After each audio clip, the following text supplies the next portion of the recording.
and in this tutorial we're going to carry on with our theme of movement by looking at infantry bypass movement.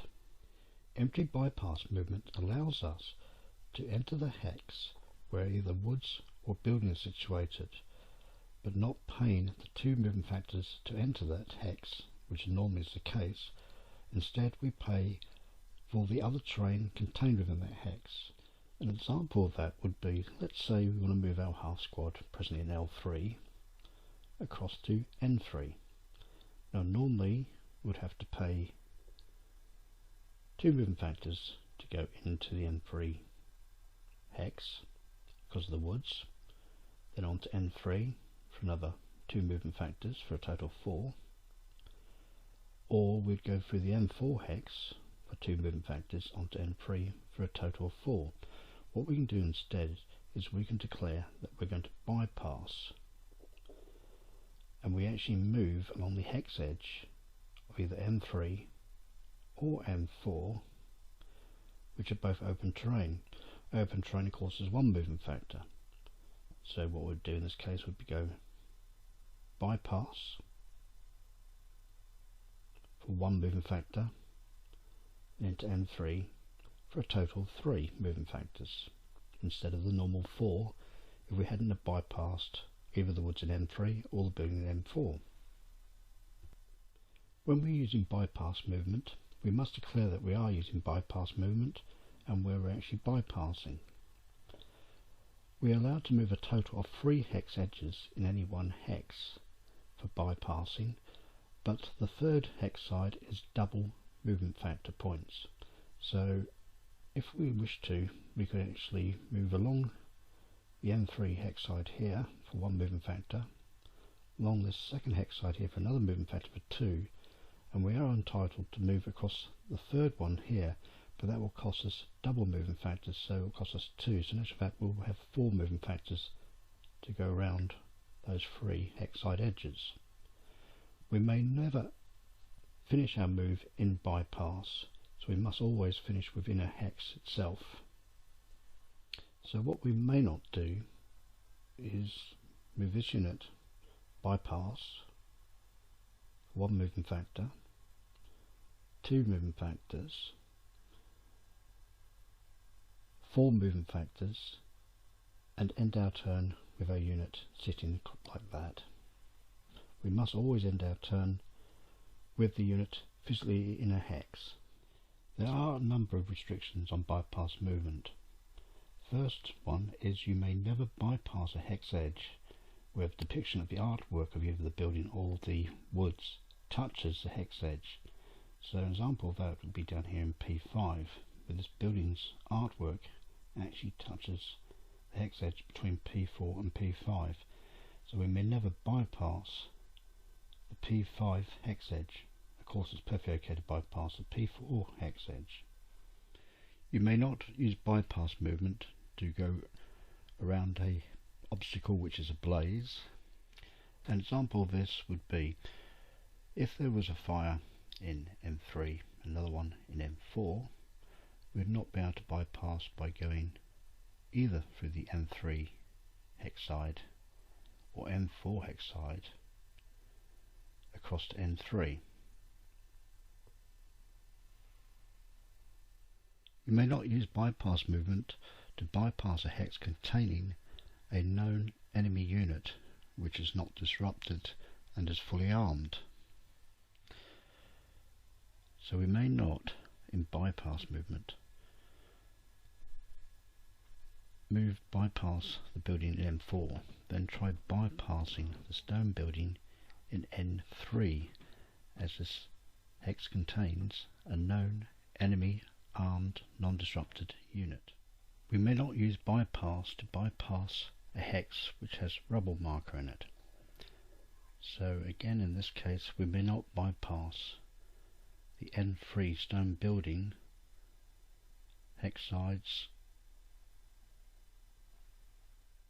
You also may not use infantry bypass on a hex side which has an water obstacle or a wire counter.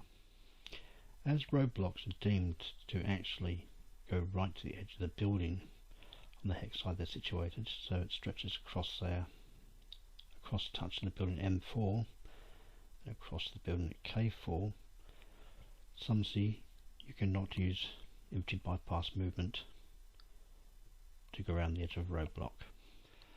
Line of sight rules against units using bypass movement are slightly different. You still can aim at the centre dot of the hex they're trying to bypass. Also, you may trace a line of sight to any of the vertexes of the hex sides they're moving through. So if this 247 was bypassing M3, hex side here, you can aim at the vertexes of this point and this one. If a subsea course move along this hex side, you can also claim that as your line of sight check. When using the centre dot as your line of sight check, your line of sight must pass through the hex side which the unit is trying to bypass. As an example, let's say there's 247 half squad which has used bypass movement around the woods in N3 to move into N2. So using bypass 1, bypass 2. At this stage, this 447 now declares an attack on the 247. Line of sight can be now traced from the centre dot, of course, the attacking hex. You can either aim for the centre dot of M3, but the line of sight must pass through a hex side the bypassing unit is bypassing,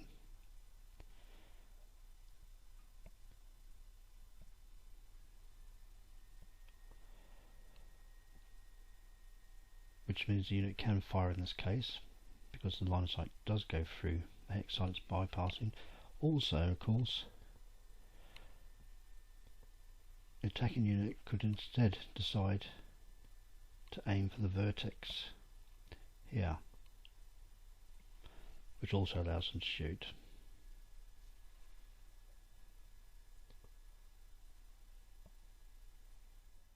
Walls and hedges do not block line of sight to any hex side of the hex they're actually on.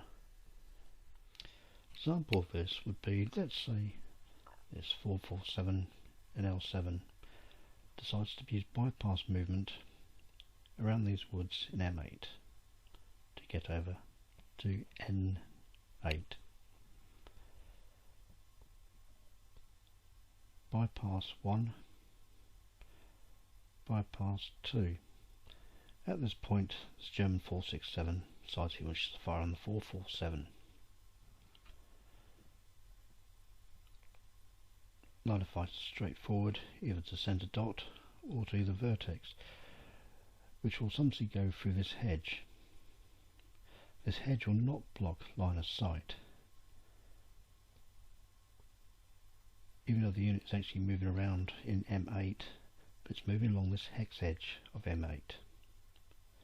It will still get the train effects modifier bonus for the hedge.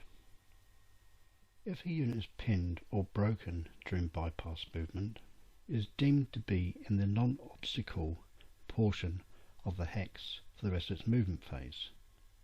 After that, it's sometimes in the woods or building of the hex for the rest of the turn. An example would be if this 447 moving by bypass around the M8 woods would get pinned there, is deemed to be still in open ground for the rest of its movement phase. Once its movement phase is over and all firing has been finished against it, is then deemed to be in the woods.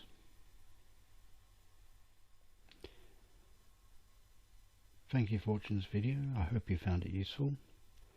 If so, please leave a like. Bye for now.